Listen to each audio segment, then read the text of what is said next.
Hi everyone, and welcome back to Everyday Real English's podcast. Today we're going to tackle a topic that I know many of you struggle with: how to overcome the fear of speaking English.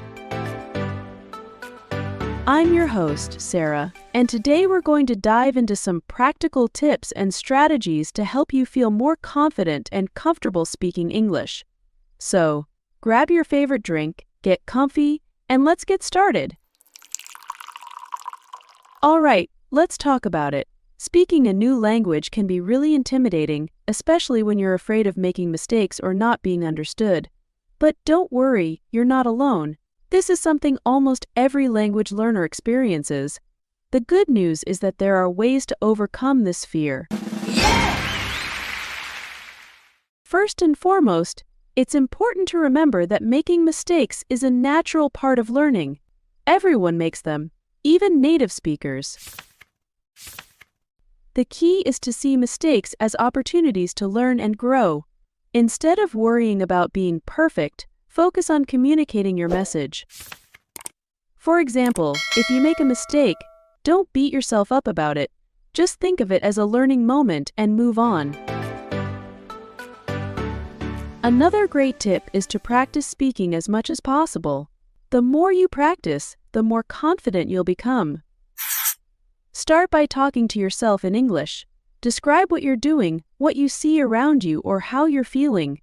This helps you get used to forming sentences and speaking without pressure. For instance, you might say, "I'm making breakfast now," or "It's a beautiful day outside." Find a language partner or join a language exchange group. Practicing with others who are also learning can make the experience less intimidating.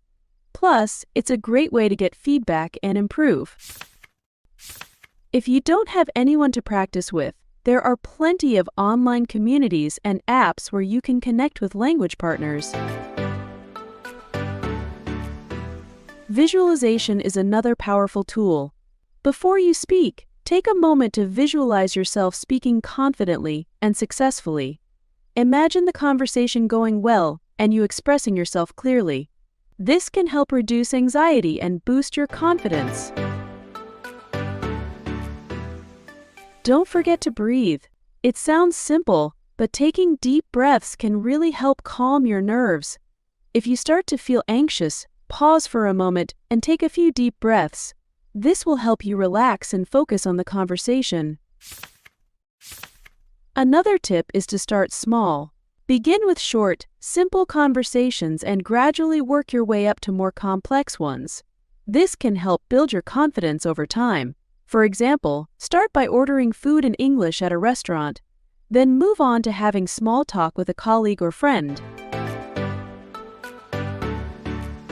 Lastly, be kind to yourself. Learning a new language is challenging, and it's okay to feel nervous. Celebrate your progress, no matter how small, and keep pushing yourself to practice. Remember, the goal is to communicate, not to be perfect. So, to recap, accept that mistakes are part of learning. Practice as much as possible. Find a language partner. Use visualization. Breathe deeply. Start small and be kind to yourself. These strategies can help you overcome the fear of speaking English and become more confident in your abilities. Alright friends, that's it for today's episode of Everyday Real English. I hope you found these tips helpful and that they inspire you to keep practicing and improving your English. If you enjoyed this episode, please subscribe, leave a review, and let me know if there's a topic you'd like me to cover next time. Thanks for listening, and remember, you can do this. Keep practicing and stay awesome. Bye for now. Hi everyone, welcome back. Today we're going to dive into some new and interesting English terms and phrases from the podcast you just listened to. These will help enhance your everyday conversations. Let's jump right in. Alright, the first term we're going to talk about is beat someone up. This phrase has two main uses. The literal meaning is to physically attack someone and cause them harm. For example, the bully threatened to beat him up after school. which means the bully threatened to physically hurt him after school. The second use is figurative, meaning to criticize or blame someone harshly. For example, she tends to beat herself up over small mistakes, which means she harshly criticizes herself for minor errors. Next, let's discuss the difference between anxious and worry. Both words relate to feeling uneasy or concerned, but they're used slightly differently. Anxious often describes a general state of nervousness or fear about something that might happen.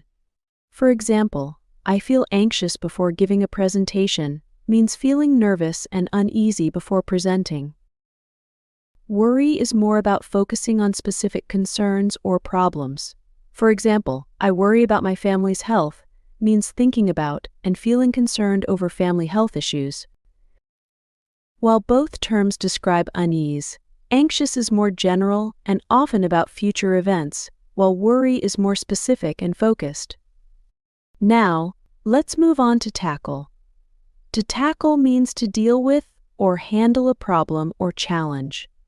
For example, we need to tackle this project before the deadline, which means addressing and working on the project before the deadline.